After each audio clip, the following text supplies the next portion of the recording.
No. Okay, could I have my glasses and my towel? Not the shirt, just the towel. Maybe a hat. There's a bench right there I'm going to sit on. Okay. Okay. I'm going to sun a little bit, get wet, sun a little bit. Okay. Okay.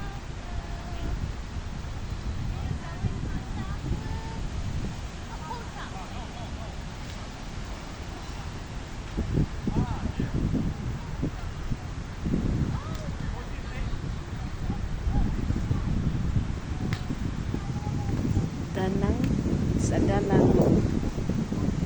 Danang City in Vietnam. Shilala. Nandito po si Ma'am Shilala sa Danang City in Vietnam.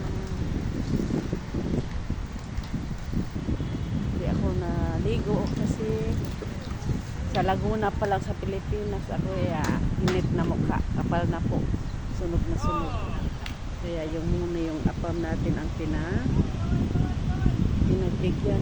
Ganda ng beauty to. Sariwa talaga. Laki ng alon at daming apam. Danang Vietnam. Danang Vietnam. Ayan po. Ang mga building ang tataas. Pangalawang city na namin. Galing kami sa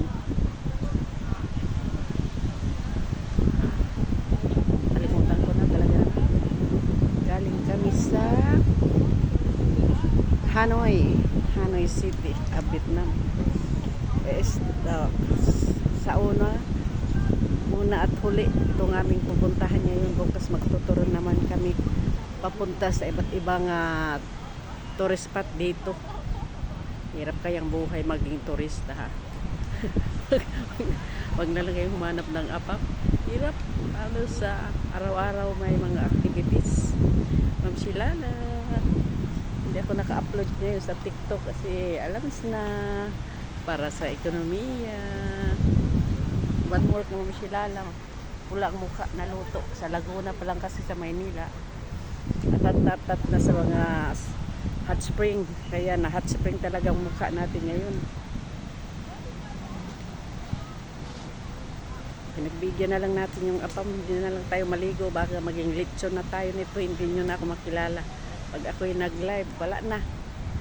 Mukhang lechon na talaga. Kaya bye po muna, Ma'am Shilala. Bye mga kamamshi ko dyan. Mga kaibigan ko kay Amori. Kay Elizabeth. Kay GM. Kay Warriors. Sino pa ba yun? Ay naku na, pati pangalan ng mga kasisi ko. Nakalimutan ko na.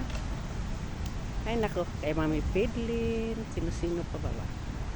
Ay kung sino lang dyan sa kaibigan ko sa TikTok, babalik ako siguro next, ngayong March 16 pa siguro pag uwi ng apam. Kailangan para sa ekonomiya ni Ma'am Shilala. Bye bye.